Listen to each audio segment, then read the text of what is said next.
Welcome you all to RMS Academy. இன்னைக்கு daily news நேவிகேட்டர்ல நம்ம பார்க்க போற list of topics. Union allocation for VB G RAM G. ரீசெண்டாக தான் கவர்மெண்ட் ஆஃப் இந்தியா பழைய ஸ்கீமான Mahatma Gandhi national rural employment guarantee ஸ்கீமை எடுத்துட்டு Viksit Bharat G RAM G scheme introduce பண்ணாங்க. இந்த ஸ்கீமுக்காக ஒரு பெரிய தொகையை அலோகேட் பண்ணியிருக்காங்க. அது சம்பந்தமான நியூஸஸ் நம்ம பார்க்க வேண்டியிருக்கு. This comes under GS Paper 2 governance. Kuki hostages released. Kukis ku Meiteis ku enna issue, Kukis ku Nagas ku enna issue, and இப்ப எந்த particular hostages யார் ரிலீஸ் பண்ணிருக்கா அதை பத்தி நம்ம பார்க்கலாம். This comes under GS Paper 3 internal security. India condemns Pakistan airstrike in Afghanistan. There is a problem going between Afghanistan and Pakistan, and we will try to understand what is the problem and what is India's statement. This comes under GS Paper 2 International Relations. Zojila Tunnel 2028 தான் பப்ளிக்காக அதை open பண்ணுவாங்க. But ஒரு major mile ஸ்டோனை reach பண்ணியிருக்காங்க. And இந்த டனலை பற்றி பேசிக் informations will try to discuss. And this comes under GS Paper 3 Economy. Land Port Management System. It is a very important system which comes under Smart Border Program. அதை பற்றி பேச வேண்டியிருக்கு. And this comes under GS Paper 3 Internal Security. India's call at Bonn Summitல நம்ம வந்து சில விஷயங்களை பேசியிருக்கோம். Especially climate finance பற்றி பேசியிருக்கோம். இந்த கிளைமேட் ஃபினான்ஸ்னா என்ன, அடாப்டேட்டிவ் ஃபண்ட்ஸ்னா என்ன அப்படின்றத will try to discuss. And this comes under GS Paper 3 Environment. Fertilizer subsidy burden. India is going to face a huge burden because of the fertilizers. Though we are considered to be a very good agricultural nation, we are importing a lot of fertilizers, raw material for fertilizers. அதனால அது double ஆக போகுது. This comes under GS Paper 3 Agriculture Economy. Meenakshi Natarajan's RS paper rejected Rajya Sabha. இது ஒரு political drama, but Rajya Sabha பத்தி பேசுறதுக்கு ஒரு சின்ன வாய்ப்பு. So I took this news. This comes under GS Paper 2 Governance. 7 killed in POK unrest. What happens in POK? We'll try to discuss. And this comes under again GS Paper 2 International Relations. ஸ்லோவா ஒவ்வொரு நியூஸை நம்ம பார்க்க ஆரம்பிக்கலாம். The first news is about India condemns Pakistan airstrike against Afghanistan. So basically நம்ம தெரிஞ்சுக்க வேண்டியது என்ன அப்படின்னா, there is a terror organization called Tehrik-e-Taliban Pakistan. இந்த particular terror organization operating from Afghanistan and targeting Pakistan. This is a terror organization. This is enlisted as a terror organization in United Nations also. இந்த particular organization ஓட ideology என்ன அப்படின்னா, enforce Sharia law, overthrow Pakistani government and expel Islamabad influence from the region. So இஸ்லாமாபாத்துக்கு அகெயின்ஸ்டா இருக்கிற ஒரு terror organisation இந்த organisation எங்க இருந்து ஒர்க் பண்றாங்கன்னா ஆப்கானிஸ்தான்ல இருந்து.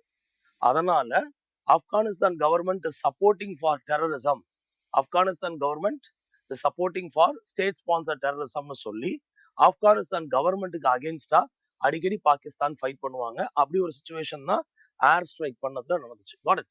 So this group was formed in 2007. Alliance of militant groups. Ideology பாருங்க, அல் கொய்தாவோட ஐடியாலஜி தான் இவங்க ஐடியாலஜி. Got it? So இவங்களை பொறுத்த வரைக்கும் பாகிஸ்தானை டிஸ்ட்ராய் பண்ணிட்டு ஷரியா லாவை அங்க என்ஃபோர்ஸ் பண்ணும். பிகாஸ் பாகிஸ்தான்ல ஷரியா லா இப்ப இல்ல அப்படின்ற மாதிரி இவங்க தாட் ப்ராசஸ்.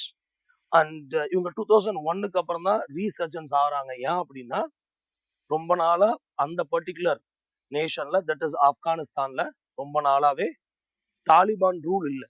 தாலிபான் ரூல் 2021ல தான் வருது. After the Americans went back. So நேச்சுரலா the particular nation comes under Taliban's. And இந்த சுச்சுவேஷன்ல இந்த பர்டிகுலர் குரூப் மறுபடியும் ஒர்க் பண்ண ஆரம்பிக்கிறாங்க. And as of now this particular group is considered as one of the deadliest group and UN Security Council arrangements.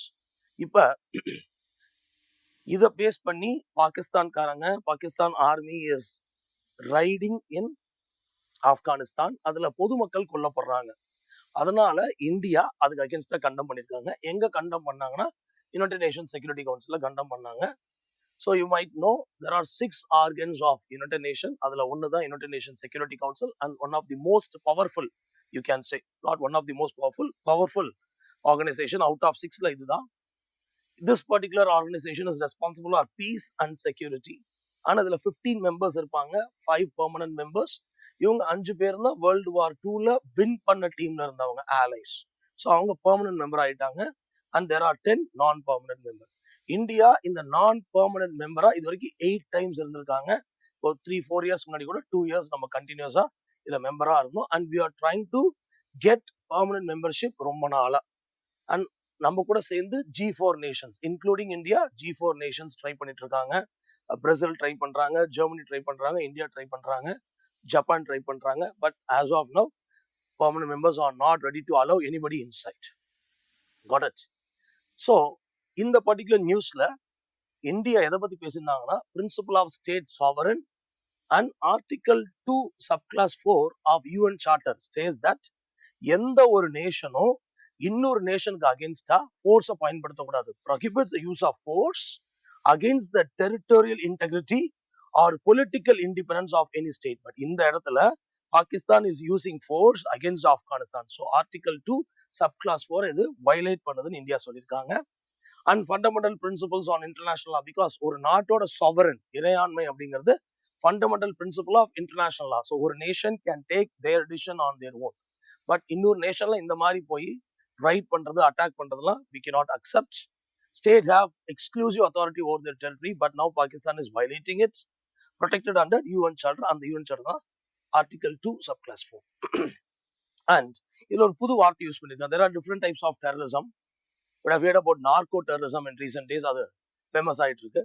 But இந்த முக்கியமான ஒரு வார்த்தை யூஸ் பண்ணிருக்காங்க, ட்ரேட் அண்ட் டிரான்சிட் டெரரிசம் அப்படின்ற வார்த்தையை. இதுல என்ன சொல்லியிருக்காங்கன்னா, it is a diplomatic expression used by India to state that state is supporting terrorist organization. So state sponsored terrorism, proxy war தான் இதுவும். அதுக்கு இன்னொரு வார்த்தை சொல்லியிருக்காங்க, trade and transit terrorism அப்படின்னு. And facilitating, இப்போ for example Pakistan is actually facilitating other terror organizations, correct? So India சொல்லியிருக்காங்க பாகிஸ்தான் தான் இதை பண்றாங்க, it has nothing to do with Afghanistan. And transit இங்க எதை பத்தி பேசுறாங்கன்னா, movement of terrorist across border. So அவங்களுக்கு ட்ரைனிங் கொடுக்கறதும் சரி, அவங்கள டிரான்சிட் பண்றதும் சரி, இந்த பர்டிகுலர் பாகிஸ்தான் தான், it is not Afghanistan. But it's a new word, please note it down. And here India's Afghanistan strong partnership, ரொம்ப நாளா நமக்கு அவங்களுக்கு நல்ல பார்ட்னர்ஷிப் இருக்கு. ஈவன் தாலிபான் பவர்ல இருந்த டைம்ல இருந்து தாலிபான் வெளியே போனதுக்கு அப்புறம் மறுபடியும் அந்த எல்லா கவர்மெண்ட்ஸோடையும் we have a very good relationship. அதுக்கு ஒரு எடுத்துக்காட்டா நம்ம அவங்களுக்கு டேம் கட்டி கொடுத்துருக்கோம், சல்மா டேம்னு சொல்லுவாங்க. அவங்களோட பார்லிமெண்ட்ல ஒரு பிளாக்கை கட்டி கொடுத்துருக்கோம், அட்டல் பிளாக் அப்படின்னு சொல்லுவாங்க அதை. And we also made Zaranj Delaram highway. அந்த ஹைவே நமக்கும் ரொம்ப யூஸ்ஃபுல்லா இருந்துச்சு, பட் அவங்களுக்கும் அது ரொம்ப யூஸ்ஃபுல்லா இருக்கும். அண்ட் மோர் ஓவர் நம்மளை பொறுத்த வரைக்கும் திஸ் இஸ் மெயின்ஸ் பாயிண்ட். இது வரைக்கும் பார்த்ததெல்லாம் ப்ரிலிம்ஸ், திஸ் இஸ் மெயின்ஸ். என்ன ஈஸியா ஒரு கேள்வி கேட்ட முடியும், இந்தியா ஆப்கானிஸ்தான் ரிலேஷன்ஷிப்னா, Afghanistan acts as the gateway for central Asia. So central Asia reach பண்றதுக்கு நமக்கு இருக்கிற ஒரே gateway, though the border is covered by PoK தான் இப்போ பார்டர்ல இருக்கு, அதையும் நான் பார்க்க வேண்டியிருக்கேன் நீங்க நியூஸ்ல. பட் அதை தாண்டி டெஃபினட்டா ஆப்கானிஸ்தான் ரீச் பண்றதுக்கு இந்த பர்டிகுலர் சென்ட்ரல் ஏஷியா ரீச் பண்றதுக்கு இந்த ஆப்கானிஸ்தான் ரொம்ப ஹெல்ப்ஃபுல்லா இருக்கும். Important for regional connectivity and trade. Any trade we are going to do with northern nations, this particular Afghanistan is helpful. Crucial for counter-terrorism cooperation and stability in Afghanistan, drive stability all over. ஏன்னா நம்ம borders கொஞ்சம் பெட்டரா இருந்தா, especially நம்ம பக்கத்துல இருக்க நேஷன்ஸ்லாம் கொஞ்சம் பெட்டரா இருக்காங்க, எந்த விதமான ப்ராப்ளமும் இல்லைன்னா நமக்கு எந்த ப்ராப்ளமும் இருக்காது. when the borders are safe, India is safe. ஆமே, ஓகே. ஸோ அதனாலனாலும் நம்ம டெஃபினட்டா ஆப்கானிஸ்தானுக்கு கொஞ்சம் முக்கியத்துவம் கொடுத்து we need to work. That's your first news of the day. Anyhow, and as they got implications பார்த்துருவோம். India's concern regarding Pakistan cross-border terrorism, use of proxy militant group, ஏகப்பட்ட group, ஜெஷி Mohammed அரசு ஏகப்பட்ட குரூப்பை பாகிஸ்தான் காட் பண்றாங்க. Destabilization of neighborhood countries, இப்ப Pakistan attacking Afghanistan, trying to destabilize Afghanistan, threats the regional peace and security. Pakistan இதை ரெகுலரா பண்றாங்க, இந்தியாக்கு அகேன்ஸ்டா பண்றாங்க, ஆப்கானிஸ்தான் அகேன்ஸ்டா அப்படி பண்றாங்க, பங்களாதேஷ் அகேன்ஸ்டா பண்ணிருக்காங்க. So all put together they are actually disturbing the peace and security in this region. And நம்மளோட concerns என்ன அப்படின்னா, பொலிட்டிக்கல் கன்சர்ன்ஸ், ஆப்கானிஸ்தானோட சாவரன் வீக் ஆகுது, மே ஃபியூல் ரேடிகலைசேஷன் அண்ட் மிலிட்டன்சி. மறுபடியும் ஆப்கானிஸ்தான்ல ரேடிகலைசேஷன் இன்க்ரீஸ் ஆகிறதுக்கான வாய்ப்புகள் இருக்கு. சிவிலியன் டிஸ்பிளேஸ்மெண்ட், ஏகப்பட்ட ஹியூமன் ரைட்ஸ் கன்சர்ன் இருக்கு, நிறைய சிவிலியன்ஸ் இறந்தும் போயிருக்காங்க. காட். அண்ட் இந்தியாஸ் பொசிஷன், ஒரு நாட்டோட சாவரனை ரெஸ்பெக்ட் பண்ணியே ஆகணும், zero tolerance, support for peaceful resolution, because if there is any problem, they should support each other. Because they are neighbor nations, they should come together and work, and emphasis on international law and UN charter principles, Article 2, subclass 4. I hope you understand, right? So இது எல்லாமே ஒரு mains angle தான். ஒரு கேள்வி கேட்டாங்கன்னா இந்த மாதிரி பாயிண்ட்ஸை நீங்க ஃபிக்ஸ் பண்ணி தான் உங்க ஆன்சர்ஸை செட் பண்ணணும். Got it? Now we'll come to the second news.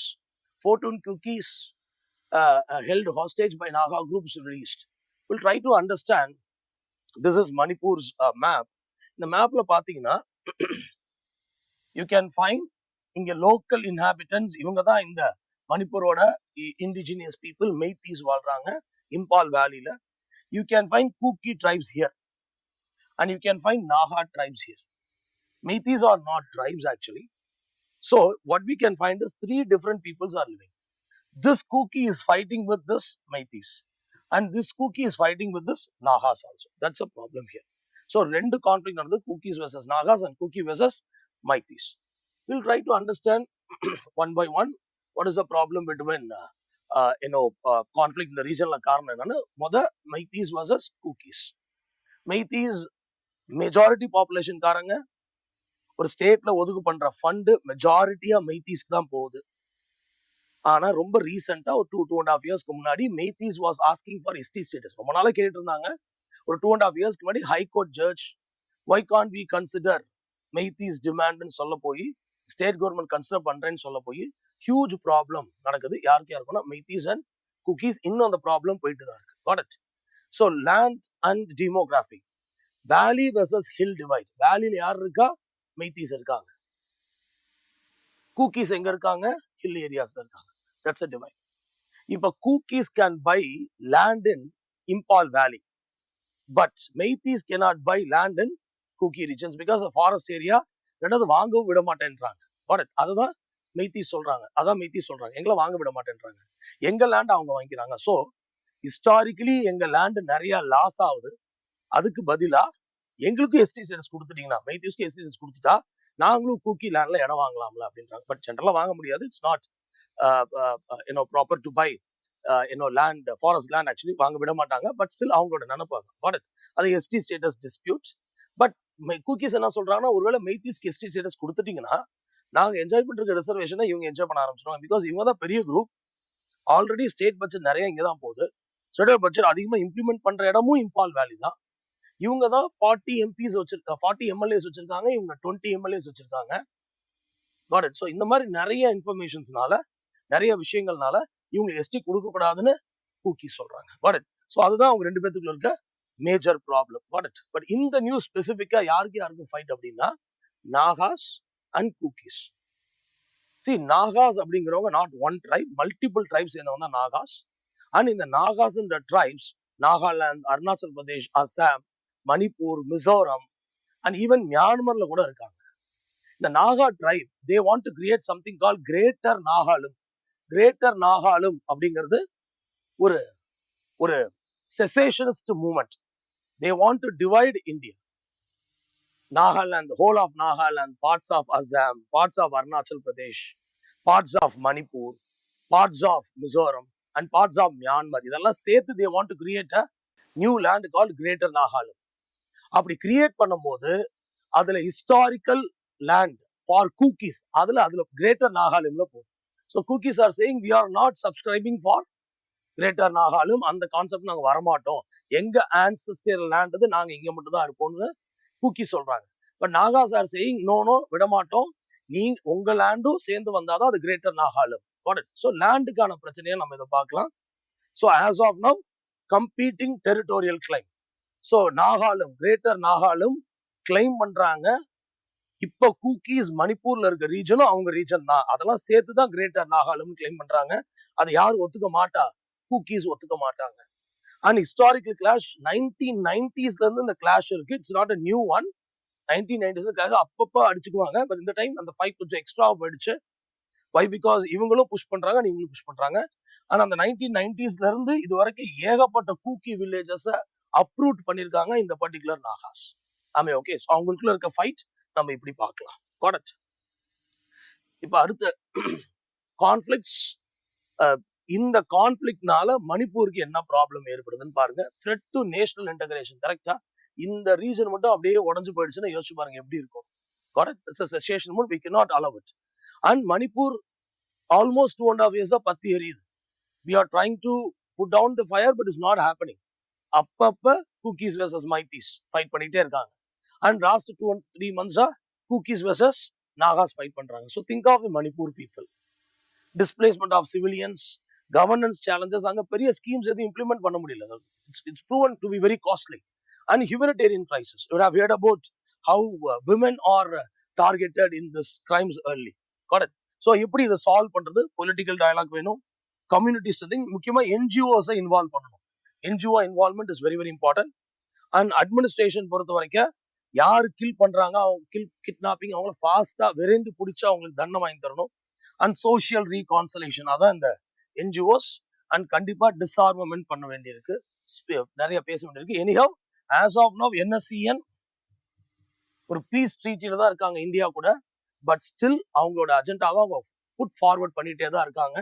அதுக்கு ஒரு நல்ல எக்ஸாம்பிள் தான் நாகாஸ் வர்சஸ் கூக்கீஸ் ஃபைட். பிகாஸ் கூக்கீஸை எப்படினாலும் ஃபார்வர்ட் பண்ண விடாம தடுத்துட்டா நாகாஸ் கேன் வின் சப்சிக்வென்ட்லி அப்படின்னு நாகாஸ் நினைக்கிறாங்க. Got it? That's about that particular news. Next one, Zojila Tunnel is a game changer, India security. So India is building a Zojila Tunnel. These are all prelims related informations. The கேள்வியை கேட்கலாம் because numbersல UPSC சில time questions கேட்குறாங்க. So 13.14 kilometers between Jammu and Kashmir and Ladakh region. So இது வந்து 2.5 hours 3 hours போறக்கூடிய root அதை வந்து 15-20 minutes மாத்திருக்காங்க. And because of snowfall இந்த ரூட் அடிக்கடி க்ளோஸும் பண்ணுவாங்க. அதுவும் இப்போ ஸ்டாப் ஆயிருக்கு. இனிஷியலா they planned for around 12,000 crore, but they are finishing this project in 6,800 crore. The minister was so happy for it. And bi-directional tunnel 2020 தான் கம்ப்ளீட் பண்ணுவாங்க. So enhanced security, faster military mobilization. Why? Because Ladakh is a sensitive region. Nearby we have Pakistan, we have China. So அந்த ரீஜனுக்கு military ஃபாஸ்டா எடுத்துட்டு போறது ரொம்ப முக்கியம். So this tunnel is going to helpful for it. All weather connectivity, boost trade and tourism and regional development. Because Ladakh reach பண்ண ரொம்ப கஷ்டமா இருக்கும். either flightல ரீச் பண்ணலாம் and road waysங்கிறது ரொம்ப கஷ்டம். But இந்த டனலுக்கு அப்புறம் it's going to be very very easy. Got it? Now we can understand that what are the safety features. Yes, this can be a again prelims question also. What it? Zojila Tunnel, when you're going to write your prelims 2027, definitely 2020 open பண்ண போறாங்கன்னா, but 2027 UPSC can ask questions. See, modern ventilation system, CCTV camera, emergency communication இருக்கு, cross passes for evacuation, கொஞ்சம் சீக்கிரமா வெளிய வரதுக்கு, avalanche risk mitigation. You got it fine? So இந்த மாதிரி முக்கியமான சில security features இதில் ஆட் பண்ணியிருக்காங்க. Why Zojila Tunnel matters? This is your mains angle. Because simple ஒரு கேள்வி கேட்ட முடியும். Why Zojila Tunnel is very important for India's growth? இல்ல tunnel அப்படின்னு ஜெனரலா கேட்கலாம். அதுல Zojila Tunnel நீங்க வச்சு எழுதலாம். So strategic mobility, China factor, as I already says, nearby China இருக்காங்க. So அவங்களுக்கு against ஆன பண்ணி ஆகணும்.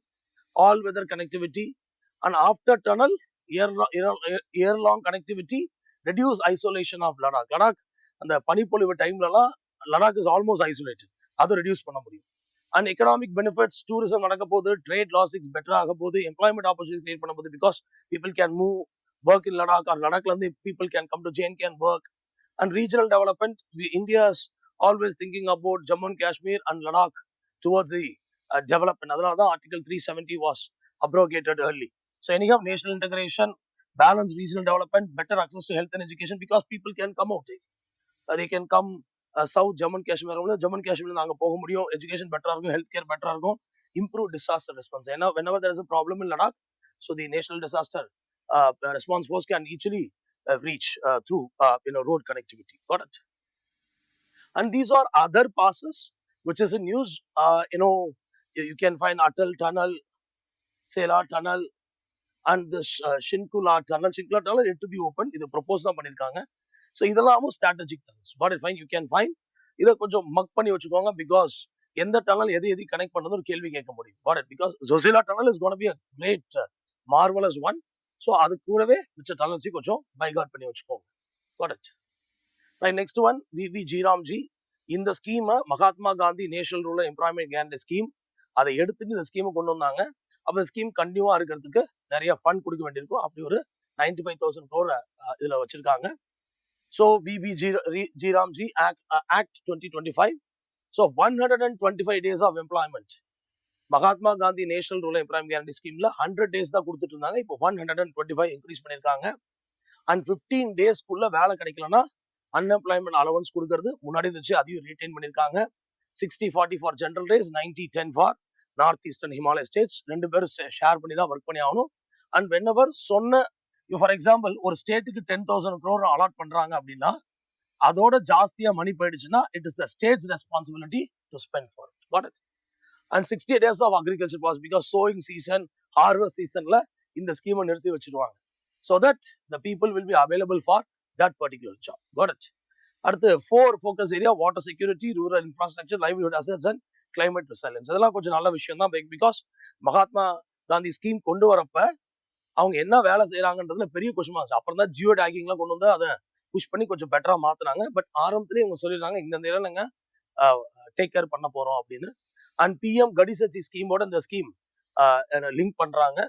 And technology driven biometric authentication, geospatial monitoring, mobile dashboards, real time ட்ராக்கிங்லாம் பண்றாங்க. அண்ட் நியூ கவர்னன்ஸ் ஸ்ட்ரக்சரே இதுல கொண்டு வந்திருக்காங்க. இந்த மாதிரி கமிட்டிஸும் உள்ள இன்வால்வ் பண்ணிருக்காங்க. This Gadi Shakti scheme is a very important scheme in India. Why? Because 100 lakh crore scheme. India இருக்க whole infrastructure மாடர்னைஸ் பண்றதுக்கான ஸ்கீம் இது. Got it? So Gadi Shakti, Gadi is like more like fast, வேகம் அந்த மாதிரி. So இந்தியாவில் இருக்கிற almost எல்லா பெரிய பெரிய ஸ்கீம்ஸுமே இதுக்குள்ள வந்துருது. Bharat Mala, Sagarmala, Udan scheme is like Tier 2, Tier 3 சிட்டிஸ்ல இருக்க அந்த ஏர்போர்ட்ஸ் பத்தி பேசுறது, அதை ப்ரொமோட் பண்றது, எக்கனாமிக் ஜோன்ஸ். ஸோ இதெல்லாம் தான் 7 எக்கனாமி எதெல்லாம் அவங்க டார்கெட் பண்றாங்க. ஸோ இந்தியாவை ஒரு மாடர்ன் டிரான்சிட் அண்ட் டிரான்ஸ்போர்ட் ஃபெசிலிட்டியா மாற்றதுக்காக இதை பண்றாங்க. அண்ட் இது வரைக்கும் பெரும்ஸ் வச்சுக்கலாம். பட் இது can be your mains also. Lower logistics cost, India ஃபுல்லா டிராவலிங் காஸ்ட் கம்மியான டெஃபினட்டா. Integrate infrastructural planning. Got it. Because ஒரே மாதிரி விஷயங்கள் ரெண்டு இடத்துல இருக்கணும்னு எந்த அவசியமும் கிடையாது. ஸோ ப்ராப்பரா பிளான் பண்றாங்க. பக்கத்துல சீ போர்ட் வேணாம், பக்கத்துல ஹைவேஸ் ஒரே மாதிரி வேணாம், அதை லிங்க் பண்ணலாம். ஸோ அந்த மாதிரி ப்ராப்பர் பிளானிங், இந்த மாதிரி ஒரு நேஷனல் லெவல் ப்ராஜெக்ட் தான் ஒர்க் ஆகும். Digital backbone for development. Because transport is a digital background for any cost. இது பிசினஸ் காம்படிஷன்ஸை பூஸ்ட் பண்ண போது, ஃபாஸ்டர் கனெக்டிவிட்டி. நேஷன் எவ்வளவுக்கு எவ்வளவு ஃபாஸ்டா இருக்கோ அவ்வளவுக்குள்ள டெவலப் ஆகும்னு சொல்லுவாங்க. Because roads are like arteries and veins of a nation. So naturally அதை ப்ரொமோட் பண்றது மூலியமா we can expect better development, rural development 2.0 and Vikshit Bharat 2047. Got it? That's about that particular news. நிறைய prelims and ஒரு area மட்டும் தான் அதுல mains ஏரியாவா இருந்துச்சு. Next one, Modi will surpass Nehru's record of being a longest serving PM. But this news is political. But இதுல நமக்கு தேவைப்படுற 2-3 விஷயங்கள் இருக்கு. And first one என்னன்னு பாத்தீங்கன்னா, India Smart Border Project. India suffering because of insurgency. So அதனால நம்ம India smart border project நம்ம எடுத்துட்டு வந்திருக்கோம். இதுல அவங்க என்னென்ன பண்றாங்க பாருங்க. Multi sectoral fusion. So smart cameras, ground sensors, radar networks. So fence போறது மட்டும் இல்லாம ஃபென்ஸையும் மீறி அளவு உள்ள வந்தாங்கன்னா இந்த மாதிரி பர்டிகுலர் கனெக்டிவிட்டி டெஃபினட்டா அவங்கள கேப்சர் பண்ண வாய்ப்பு இருக்கு. Aerial and space monitoring. கரெக்டா? பிகாஸ் அவங்க ஒருவேளை கேமராஸ் வந்து மிஸ் ஆயிட்டாங்கன்னா from the aerial we can capture. And centralised command. இது எல்லாமே சென்ட்ரலைஸ்ட் கமாண்ட்ல இருக்கும். இது எல்லாமே சென்ட்ரலைஸ்ட் கமாண்ட். அந்த ஸ்கீம் தான் இந்த ஸ்மார்ட் பார்டர் ப்ராஜெக்ட். இந்த ஸ்மார்ட் பார்டர் ப்ராஜெக்டோட ஒரு ஆங்கிள் தான் இந்த வினிமே. வினிமே அப்படின்ற வார்த்தை எக்ஸ்சேஞ்ச் அப்படின்னு மீன் ஆகுது. ஸோ பார்டர் ஏரியாஸ்ல land port management system. So border ஏரியாஸ்ல from one nation to other nation cross பண்ணும்போது அந்த பர்டிகுலர் இடத்த தான் ஜென்ரலா லேண்ட் போர்ட் அப்படின்னு சொல்லுவாங்க. ஸோ இந்த ப்ராஜெக்ட் அந்த இடத்த டார்கெட் பண்றது தான். Got it. So national digital platform for land ports. இந்தியாவில் எங்கெங்கெல்லாம் லேண்ட் போர்ட்ஸ் இருக்கோ அதெல்லாம் ஒரு இடத்துல கொண்டு வராங்க. ஸ்மார்ட் பார்டர் இனிஷியேட்டிவ்க்குள்ள இது வருது. And provides integrated management of border operations. எல்லா பார்டர் ஆப்ரேஷன்ஸும் இன்டகிரேட்டட் பண்ண ஆரம்பிக்கிறாங்க. இதனால அப்படி இன்டகிரேட்டடா இல்லை, இப்போ பண்ண ஆரம்பிக்கிறாங்க. Objectives improve border security, facilitate legitimate trade, enhance ease of travel, reduce process time. So எந்த விதமான ப்ராப்ளமும் இல்லாம பார்டர் கிராஸ் பண்றது கொஞ்சம் ஈஸியா நடக்கும். Waiting hours 10 hours 12 hours waiting hours அதெல்லாம் இப்ப ஃபிக்ஸ் பண்ண ட்ரை பண்றாங்க. ஹவு இனிமே ஸ்ட்ரென்தன்ஸ் பார்டர் செக்யூரிட்டி. இதெல்லாம் மெயின்ஸ் உங்க மெயின்ஸ் ஆங்கிள். இது மாதிரி பார்த்ததெல்லாம் உங்க prelims angle. So real time monitoring of cargos and vehicles. கரெக்டா? ஏன்னா கார்கோஸ் அண்ட் வெஹிக்கிள்ஸ்ல சில time we can expect some unauthorised goods எல்லாம் உள்ள வர வாய்ப்பு இருக்கு. அதெல்லாம் ஸ்டாப் பண்றதுக்காக பண்றாங்க. ஃப்ளட் டிடெக்ஷன் பண்றாங்க, டெக்னாலஜி லெட் கவர்னன்ஸ். ஸோ சும்மா நார்மலா பீப்புள், அதாவது ஒர்க்கர்ஸ் போய் பிசிக்கலா செக் பண்றது மட்டும் இல்லாம they are using technologies towards the development of this project. Got it? And here you can find single electronic window.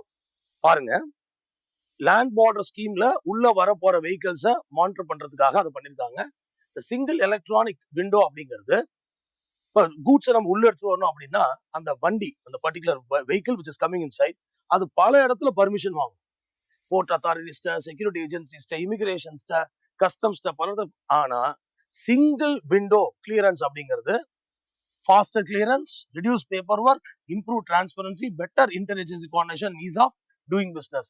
எல்லாம், அதாவது இது எல்லாமே ஒரே விண்டோக்குள்ள கொண்டு வந்துடும். இந்த மாதிரி விஷயங்கள் எல்லாமே ஒரே விண்டோக்குள்ள வந்துடும். ஒரே விண்டோக்குள்ள வந்துட்டா இதெல்லாம் நமக்கு positive. Because ease of doing business Narendra Modi அவங்க பிரைம் மினிஸ்டர் ஆனதுல இருந்து இதுல ரொம்ப டார்கெட் பண்றாங்க. அவங்கள பொறுத்த வரைக்கும் ஈஸ் ஆஃப் டூயிங் பிசினஸ் இருந்தா எஸ் நிறைய இன்வெஸ்ட்மெண்ட்ஸ் வரும் அப்படின்னு. அதனால பேப்பர் ஒர்க்ஸை கம்மி பண்ண ட்ரை பண்றாங்க. ஸோ மல்டிபிள் ஏஜென்சிஸ்ட பர்மிஷன் வாங்கி உள்ள வரதுக்கு பதிலா ஒரே ஒரு விண்டோல ஒரே ஒரு போர்ட்டல், அந்த போர்ட்டல்ல போய் பர்மிஷன் வாங்கினா குட், ஈஸியா முடிஞ்சிடும். அந்த ஈஸினஸ் தான். ஸோ இதெல்லாம் உங்க மெயின் ஆங்கிள் வச்சுக்கலாம். அண்ட் டெஃபினட்டா இந்த சிங்கிள் எலக்ட்ரானிக் விண்டோ அப்படிங்கிறது என்னன்னு ஒரு ப்ரிலிம்ஸ்ல ஒரு கேள்வியா கேட்க முடியும். அடுத்து பாருங்க, ஆட்டோமேட்டிக் நம்பர் பிளேட் ரெகனைசேஷன். இது ஒரு டெக்னாலஜி அந்த நியூஸ்ல இருந்துச்சு. So when the vehicle is crossing, OCR மூலியமா, ஆப்டிக்கல் கேரக்டர் ரெகனைசேஷன் மூலியமா, ஆர்டிஃபிஷியல் இன்டெலிஜென்ஸ் மூலியமா, கேமரா மூலியமா இந்த நம்பர் பிளேட்டை நம்மளால என்ன பண்ண முடியும், ரீட் பண்ண முடியும்.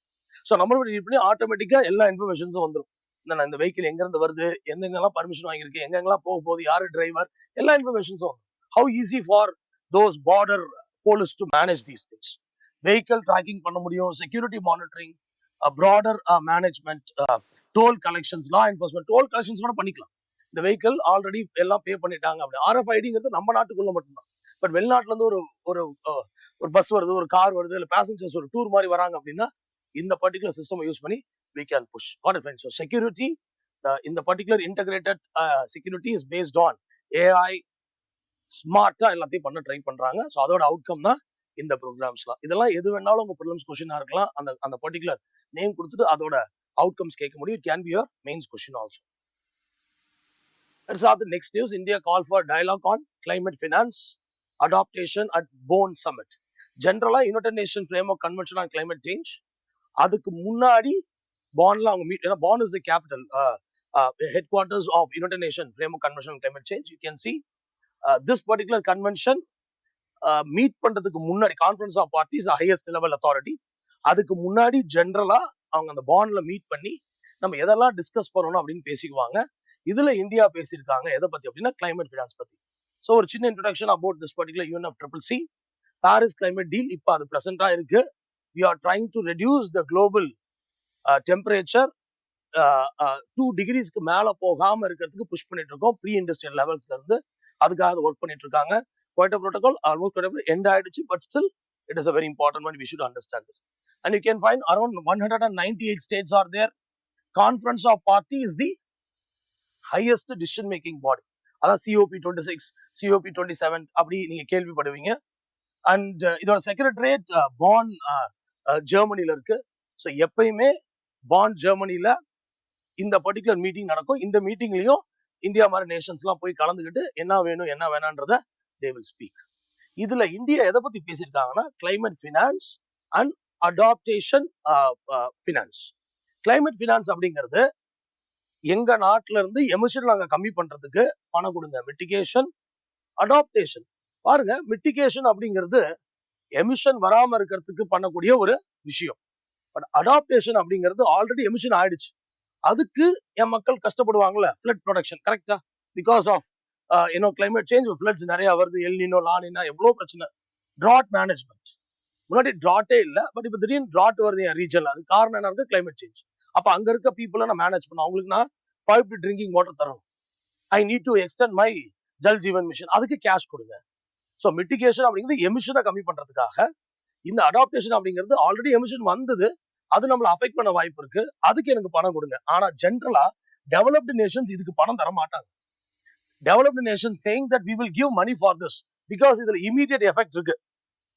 ஆனா டெவலப்டு நேஷன் இதுக்கு பணம் தர மாட்டாங்க. That's a huge debate always. நீங்க எந்த கிளைமேட் ஃபினான்ஸ் எடுத்து படிச்சு பார்த்தாலும் அதுல ரொம்ப முக்கியமா அடாப்டேஷன் ஃபினான்ஸ் இல்லைன்னு தான் போட்டிருப்பாங்க. ஐ hope you understand right. But இந்த டைம் நம்மள இந்தியா அதை பத்தி ரொம்ப பர்ஃபெக்டா பேசியிருக்காங்க. கண்டிப்பா அடாப்டேஷன் ஃபண்ட் கொடுத்தாகணுன்ற மாதிரி சொல்லியிருக்காங்க. Got it. So climate finance, renewal energy டிரான்சிஷனுக்கு காசு தர வேண்டியிருக்கு, adaptation infrastructures, disaster resilience, climate resilience, agriculture, circular எல்லாமே comes under this climate finance. பணம் கொடுத்தாதான் இதெல்லாம் என்னால பண்ண முடியும். பணம் கொடுத்தாதான் என்னால நேஷனல் டிசாஸ்டர் ரெஸ்பான்ஸ் உருவாக்க முடியும். பணம் இருந்தாதான் I can create sustainable agriculture. இல்லைனா I cannot create sustainable agriculture. I hope you understand. அதுக்கு பணம் கொடுங்க. பிகாஸ் நீங்க தான் அதிகமா எமிட் பண்ணீங்க. ஸோ நாங்க ரிசீவிங் எண்ட்ல இருக்கோம். டெவலப்பிங் அண்ட் டெவலப் நேஷன் அப்படி சொல்றாங்க. ஸோ டெவலப் நேஷன் பணம் கொடுங்கன்றதான் இந்த கிளைமேட் ஃபினான்ஸ் அப்படிங்கிறது. பட் இப்போதைக்கு it is not adequate. Climate targets became difficult when there is no money. Adaptation project suffers. And people will suffer because already happens. Development priorities get affected. Correct? மிச்ச விஷயத்துக்கு பணம் spend பண்ண முடியாது, இதுக்கு பணம் spend பண்ற மாதிரி ஆயிடும். காட். அண்ட் இந்தியா என்ன சொல்றாங்கன்னா கிளைமேட் ஜஸ்டிஸ் அந்த வார்த்தை யூஸ் பண்ணியிருந்தாங்க. ஹிஸ்டாரிக்கல் ரெஸ்பான்சிபிலிட்டி ஆஃப் எமிஷன் யாரு? Developed Nations. ஸோ அவங்க தான் பணம் தரணும். அண்ட் கிரேட்டர் ஃபினான்ஷியல் கேப்பபிலிட்டிஸ் அவங்ககிட்ட தான் நிறைய பணம் இருக்கும். ஸோ அவங்க தான் இதை புஷ் பண்ணணும். Finance, technology and capacity building all put together. Who should work on that? Developed nation should work on that. Am I okay? இது பாருங்க, CBAM carbon border adjustment mechanism. இது யூரோப்பியன் யூனியன் இன்ட்ரோடியூஸ் பண்ணாங்க. European Union என்ன சொல்றாங்கன்னா, எங்க European யூனியனுக்குள்ள import பண்ற products, இந்த products steel, cement, aluminium, fertiliser, electricity, இதெல்லாம் it can be a prelims question. Because European Union சம்பந்தமான எனி நியூஸ் டெஃபினட்டா இம்பார்ட்டன்ட்னா யூபிஎஸ்சி நிறைய டைம் வந்து கொஸ்டின், இந்த டைம் ஒரு கொஸ்டின் 2026 பிலிம்ஸ்லயும் யூரோப்பியன் பத்தி கொஸ்டின் வந்துருந்துச்சு. ஸோ இதை ஞாபகம் வச்சுக்கோங்க. இந்த மாதிரி ப்ராடக்டை இம்போர்ட் பண்ணும்போது இதுக்கு டாக்ஸ் போடுறாங்க. அதுதான் carbon border adjustment mechanism. So அதுக்கு டாக்ஸ் போடும்போது நேச்சுரலா அந்த ப்ராடக்ட் என்ன ஆயிடுது? விலை ஜாஸ்தி ஆயிடுது. So rise cost of Indian exports. கரெக்டா? Impact manufacturing competitiveness. நம்ம நாட்டுல இருந்து ஒரு பொருளை யூரோப்புக்கு விற்கிறோம், ஆனா டாக்ஸ் போட்டு விலை ஏறிடுச்சுன்னா காம்படிட்டிவ்னஸ் ஆஃப் நம்ம ப்ராடக்ட் கம்மியாயிடுச்சு. மே affect MSMEs also definite. And shifting Burton to developing Nations. இந்த ப்ரோக்ராம் டெவலப்பிங் நேஷன்ஸ் மேல ஷிஃப்ட் பண்ற மாதிரி இருக்கு. எமிஷன் நீங்க தான் ஜாஸ்தியா பண்ணீங்க இத்தனை வருஷமா, 200-250 இயர்ஸா. இப்ப நாங்க ஏன் அதுல we are in the receiving end, we will not accept ன்ற மாதிரி இந்தியா சொல்றாங்க. Contradicts equity principle under UNFCCC. Equity எல்லாருக்கும் சில விஷயங்கள் ஈக்குவலா இருக்கலாம், ஆனா யார் அதிகமா எமிட் பண்றாங்களோ அவங்க ரெஸ்பான்சிபிலிட்டி ஜாஸ்தி, யாரு கம்மியா எமிட் பண்ணாங்களோ ரெஸ்பான்சிபிலிட்டி கம்மி. அப்படி பார்க்கும்போது ஈக்விட்டி பிரின்சிபல்ஸ் அஃபெக்ட் ஆகுது. Got it. ஈக்விட்டி பிரின்சிபலோட மிக முக்கியமான விஷயம் என்னன்னா, common but differentiated responsibilities and respective capabilities. எல்லாத்துக்கும் காமன் ரெஸ்பான்சிபிலிட்டி இருக்கு. எல்லாரும் கிளைமேட் சேஞ்ச்ல ஒர்க் பண்ணணும், கம்மி பண்ணணும். டெவலப்டு நேஷன், டெவலப்பிங் நேஷன், ஆனால் 3 பேருமே ஒர்க் பண்ணணும் கிளைமேட் சேஞ்சை கம்மி பண்றதுக்கு. எப்படி? கிரீன் ஹவுஸ் எமிஷனை கம்மி பண்றதுக்கு. ஆனா டிஃபரன்ஷியேட்டட் ரெஸ்பான்சிபிலிட்டி அப்படின்னா டெவலப்டு நேஷன்னா அதிகமா கம்மி பண்ணணும், developing are under developed nation கம்மியா கம்மி பண்ணா போதும். புரியுதா பாருங்க. பிகாஸ் நீங்க தான் நிறைய எமிட் பண்ணீங்க, அப்ப உங்களுக்கு ரெஸ்பான்சிபிலிட்டி ஜாஸ்தி. அதுதான் common but differentiated responsibilities. And கெப்பாசிட்டிங்கிறது யாரால எவ்வளவு பண்ண முடியுமோ அந்த கணக்கு. ஸோ USA நினைச்சா பெட்டரா பண்ண முடியும், UK நினைச்சா பெட்டரா பண்ண, பிரான்ஸ், ஜெர்மனி அவங்ககிட்ட நிறைய பணம் இருக்கு. They can do. பாருங்க, obligation account for nations economic, finance and technological capacity. So எவ்வளவு உங்களால பண்ண முடியுமோ அதான். டெவலப்பிங் நேஷன்ஸால இல்ல அண்டர் டெவலப்ட் நேஷனால பெருசா பண்ண முடியாது. ஸோ அப்ப இந்த பிரின்சிபல் பொறுத்த வரைக்கும் எல்லாத்துக்கும் ரெஸ்பான்சிபிலிட்டி இருக்கு. டெவலப்ட் நேஷனுக்கு ஜாஸ்தி ரெஸ்பான்சிபிலிட்டி, டெவலப்பிங் நேஷன்ஸ்க்கு கம்மி ரெஸ்பான்சிபிலிட்டி. அண்ட் அந்தந்த நாடு எவ்வளவு ஸ்பெண்ட் பண்ண முடியுமோ அவ்வளவுதான் ஸ்பெண்ட் பண்ண முடியும். அப்ப இந்த இடத்துலதான் கிளைமேட் ஃபினான்ஸ் அப்படின்ற ஒரு கான்செப்ட் வருது. அண்டர்ஸ்டாண்ட். ஸோ ரொம்ப நாளா நம்ம வந்து காமன் பட் டிஃபரன்ஷியல் ரெஸ்பான்சிபிலிட்டி மட்டும்தான் பேசிட்டு இருந்தோம். இப்ப ரெஸ்பெக்டிவ் கேப்பபிலிட்டிஸ்ன்ற வார்த்தையை ஆட் பண்ணி எவ்வளவு முடியுமோ அவ்வளவுதான் பண்ணுவோம் அப்படின்ற மிச்ச விஷயங்களை. இப்போ ஒரு டெக்னாலஜி கண்டுபிடிக்கிறாங்க, அது எமிஷனை பயங்கரமா கம்மி பண்ணும் அப்படின்னா அந்த டெக்னாலஜியை டிரான்ஸ்ஃபர் பண்ணிடுங்க எங்க? Developing Nations. ஃப்ரீயா காஸ்ட் பண்ணி தான் ஆகும். பிகாஸ் எங்கிட்ட அந்த கெப்பாசிட்டி இல்லை, நான் அதை கண்டுபிடிக்கிறது. ஐ hope you understand, right? So this is related to the Bond Summit, UNFCCC, climate finance. Next news, fertilizer subsidy burden set to double. சொல்லியிருக்காங்க almost 1.7 lakh crore. அது டபுள் ஆகும்னு சொல்லியிருக்காங்க. So it's going to be around 3.4 lakh crore. India is going to suffer a lot.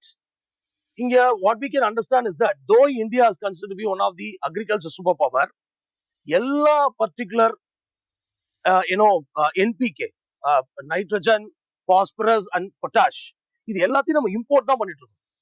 Got it? So what we are doing here is manufacturing a particular plant, and manufacturing க்கு தேவையான raw materials எல்லாமே இங்க இருந்து தான் வருது.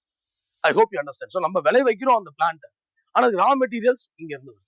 I hope you understand. So international levelல இந்த crisis போயிட்டு இருக்கிறதுனால fertilizers double ஆக வாய்ப்பு இருக்குன்னு சொல்றாங்க. So try to understand எந்தெந்த நாடு அதிகமா எக்ஸ்போர்ட் பண்றாங்க அந்த குறிப்பிட்ட விஷயம் பார்த்துக்கோங்க. So nitrogen of course Russia, and phosphorus is Morocco, and it is potash is Canada. கொஞ்சம் ஞாபகம் வச்சுக்க ட்ரை பண்ணுங்க. It can be a prelims question also. And இந்தியாவில் the use of NPK is not wrong. NPK டெஃபினட்டா use பண்ணணும், அப்பதான் அந்த graph பெட்டரா விளையும். பட் ப்ராப்ளம் இஸ் அதை தப்பான ஆவரேஜ்ல யூஸ் பண்றாங்க, எக்ஸஸா யூஸ் பண்றாங்க. அது சாயில் பொல்யூஷனையும் கான்ட்ரிபியூட் பண்ணும், கூடவே இப்ப ஃபாரின் எக்ஸ்சேஞ்ச் ரிசர்வ்ஸ்லயும் அது கை வைக்க ஆரம்பிக்குது. ஸோ சாயில் ஹெல்த் டிட்டரேட் ஆகும், நியூட்ரிஷன் இம்பேலன்ஸ் நடக்கும் அந்த பர்டிகுலர் சாயில்ல. So growth of that particular plant will not be good. Plant became weak and low productivity. All put together is related to the wrong use of NPK. So what we can do, how it's going to impact India? High import bill அதான் சொல்லியிருக்காங்க. So budget போட்டது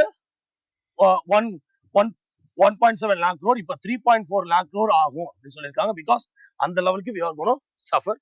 High subsidized burden. இப்பயும் government சப்சிடியில தான் யூரியாஸ்லாம் கொடுத்துட்டு இருக்காங்க. Got it fine? யூரியால subsidy கவலை, மிச்ச ப்ராடக்ட்டுக்கு subsidies cover பண்றாங்க ஓரளவுக்கு. பட் இதுல யாரு சஃபர் ஆகுறாங்க அப்படின்னா நம்மளோட கவர்மெண்ட். ஸோ இப்ப கொஞ்ச நாள் முன்னாடி பிரைம் மினிஸ்டர் அவங்க பேசும்போது why can't we move away from this type of products and கொஞ்சம் ஆர்கானிக் ஃபர்டிலைசர் மூவ் ஆகலாம் அப்படின்ற சொல்லிங்க. ஏன்னா we cannot hold it. அவ்வளவு கஷ்டமா இருக்கு இந்த இடம் நம்மளால பாக்குறதுக்கு.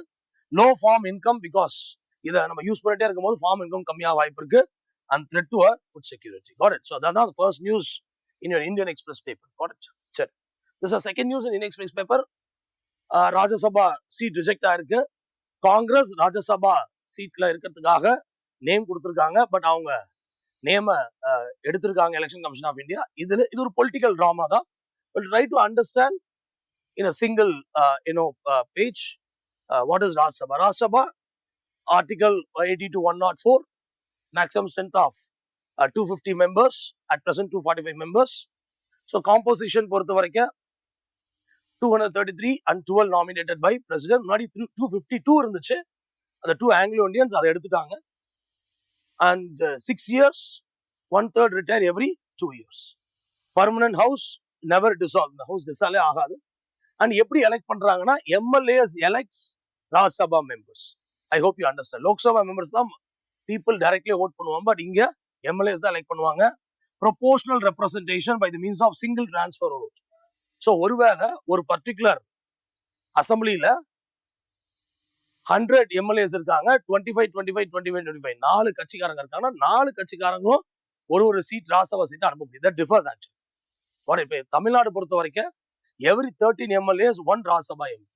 Got it? ஸோ அப்ப ஏதோ ஒரு கட்சி ஒரு 13 MLA எடுத்துட்டாங்கன்னா அந்த கட்சி ப்ரொபோஷனல் ரெப்ரசன்டேஷன்ல ஒரு பர்டிகுலர் MP அனுப்ப முடியும். So that's a good word actually. But Lok Sabha is not proportional representation, right? Win அங்க போய் உட்காந்துக்கலாம். But this is proportional representation and single transfer vote னு சொல்லுவாங்க. The single transfer vote is generally available in these 3 elections. இது ஒரு prelims fact. These 3 elections கொஞ்சம் modifications இருக்கும். But still Rajya Sabha electionsல இருக்கு, president's elections and vice president elections. Got it? Fine. So ஒரு particular pageல we try to understand what is Rajya Sabha. Next news. POK unrest, Pakistan occupied Kashmir unrest. இந்த ஸ்டோரியோட background பார்த்துடலாம். So line of control அப்படின்னு சொல்ற ஒரு particular place. இந்தியாவுக்கும் பாகிஸ்தானுக்கும் நடந்த ப்ராப்ளத்துல ஒரு குறிப்பிட்ட லைனை சீஸ் ஃபயர் லைன் அப்படின்னு சொல்லுவாங்க. இந்த லைனை தான் ஜென்ரலா சீஸ் ஃபயர் லைன் அப்படின்னு சொல்லுவாங்க. இந்த லைனை சீஸ் ஃபயர் லைன் சொல்லுவாங்க. But 1972 we had an agreement with Pakistan, Shimla agreement. அக்ரிமெண்ட்ல we decided that அந்த லைனோட பேரு LOC மாத்திட்டோம். ஸோ சீஸ்ஃபயர் லைன்ல அது பேரு LOC சேஞ்ச் பண்ணிட்டோம். we need to understand இந்த this particular region, இந்த whole region இப்ப under the control of Pakistan.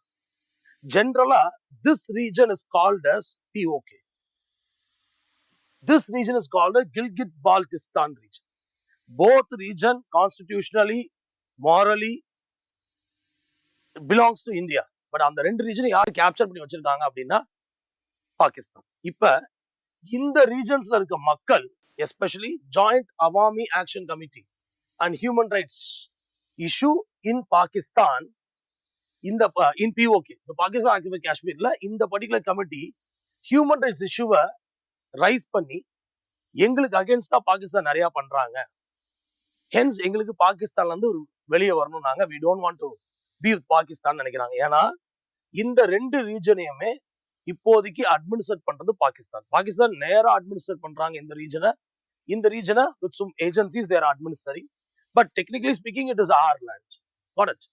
இந்த particular joint Awami action committee என்ன சொல்றாங்கன்னா, இன்ஃபிளேஷன் ஜாஸ்தியா இருக்கு பிஓகேல, எலக்ட்ரிசிட்டி டாரிஃப் ஜாஸ்தியா இருக்கு, கவர்னன்ஸ் இஷ்யூ, யாரும் கவர்னன்ஸ் பண்றதுக்கே ஆள் இல்ல, வேலையே இல்லை, ஹியூமன் ரைட்ஸ் வயலேஷன் நடக்குது, ரெண்டாவது வேலையே இல்லை. Got it. So raising voice, demanding rights, seeking justice, இது அவங்களோட கோல். அவங்க வாய்ஸை ரைஸ் பண்ணி ரைட்ஸை டிமாண்ட் பண்ணி ஜஸ்டிஸை சீக் பண்ண ட்ரை பண்றாங்க. Got it. Anyhow, human rights issues which happens in that particular region, unemployment, inflation, energy shortages, நிறைய எலக்ட்ரிசிட்டி கனெக்ஷன்ஸ் ரொம்ப ஜாஸ்தியா, எலக்ட்ரிசிட்டி டிஸ்கனெக்ஷன்ஸ் ரொம்ப ஜாஸ்தியா இருக்கு. பொலிட்டிக்கல் அட்டானமி இல்ல, ஏன்னா பாகிஸ்தான் கண்ட்ரோல் பண்றாங்க. கவர்னன்ஸ் கன்சர்ன் இருக்கு. ஃப்ரீடம் ஆஃப் எக்ஸ்பிரஷன்லாம் எதுவுமே கிடையாது. when you speak about against Pakistan, definitely arrest பண்ணி உள்ள போடுறாங்க. பட் இந்த மாதிரி நிறைய இஷ்யூஸ் பண்ணிட்டு இருக்காங்க. ஸோ இதை பேசா அவங்க ஒரு போராட்டத்தை எடுக்க போய் அதுக்கு பாகிஸ்தான் போலீஸ் ரியாக்ட் பண்ண போய் almost 30 people, almost 7 people got killed and 30+ got injured. அந்த நம்பர்ஸ் இன்னும் ஜாஸ்தியா இருக்கும்னு சொல்றாங்க. Got it? So that's about today's DNN. And 2 questions. That's the first question. This is related to carbon border adjustment mechanism, European Union. That's a question. And that's the second question related to Rajya Sabha. You can please check the question. And thank you so much for listening Daily News Navigator. Please do subscribe to our YouTube channel. Share பண்ணுங்க. And if you like it, please give thumbs up. Thank you so much.